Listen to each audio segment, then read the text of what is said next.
Hello, let us now try out API keys in Postman. To look at this, we are going to use API of Postman itself. So the Postman app provides us APIs to access the various components that we have in our Postman tool.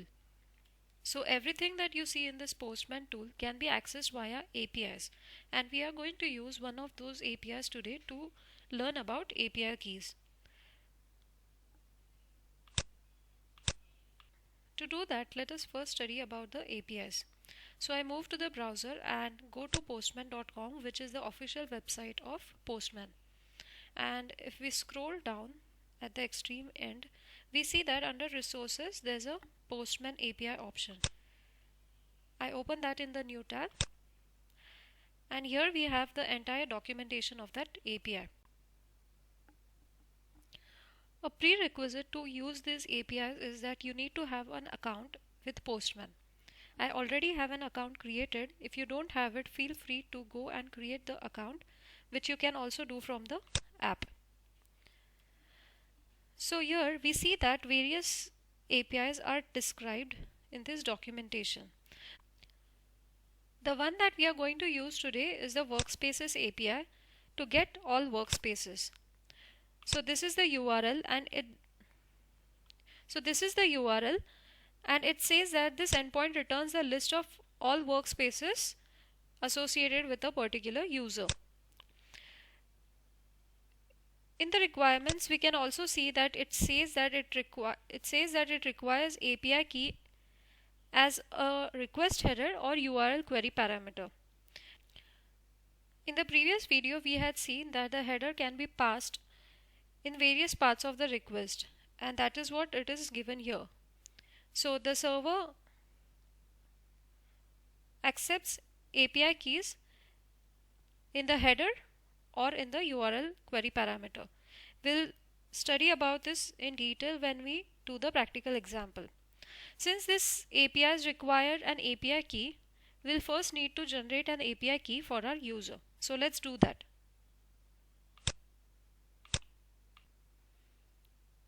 To do that, let's open another browser and type in Postman web app, and under that open the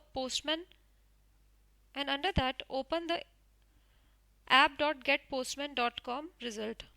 So I open it, and here we land up on the web app of the Postman. So note that since I had already logged in, I did not need to log in over here, but if you're landing here for the first time, you'll have to log in using your account.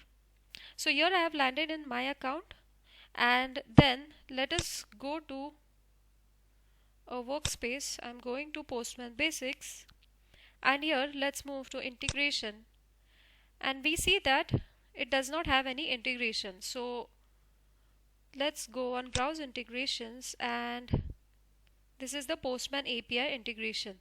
So this is an API to access your Postman data, which is what we are interested in. So we go here, say view details, and then it gives an option to generate the API keys. Once we do that, it asks us to enter the name of the key. So I simply say Postman Basics key and say generate API key.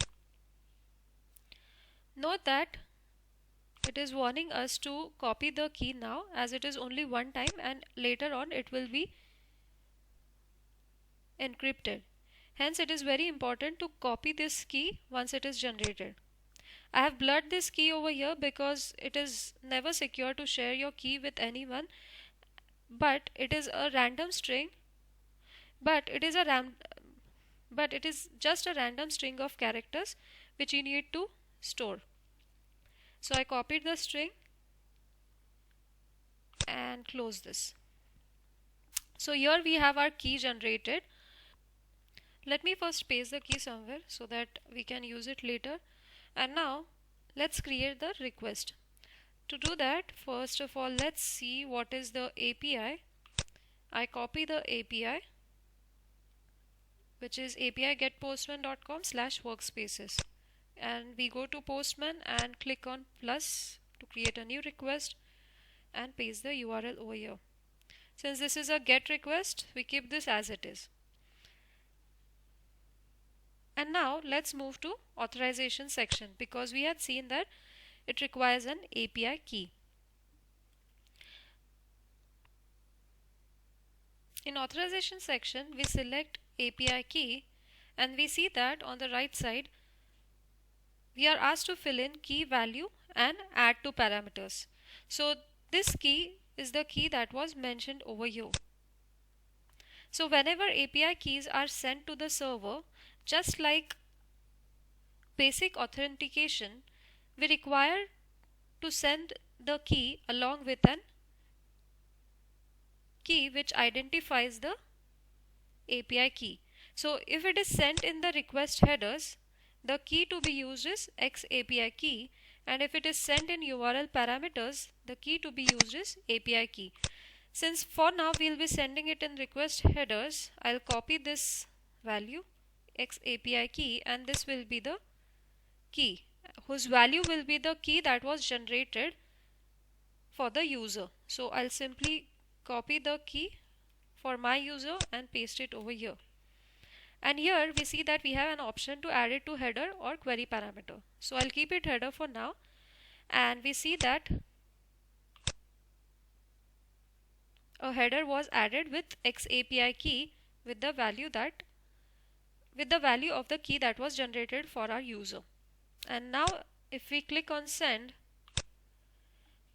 we get the list of workspaces which is associated with my user. So if we see here, these are the workspaces that are associated with my user, and the same have been sent back by Postman. If we simply disable this key, if we simply say no authorization and click on send, we get an error saying invalid API key, and every request requires a valid API key to be sent.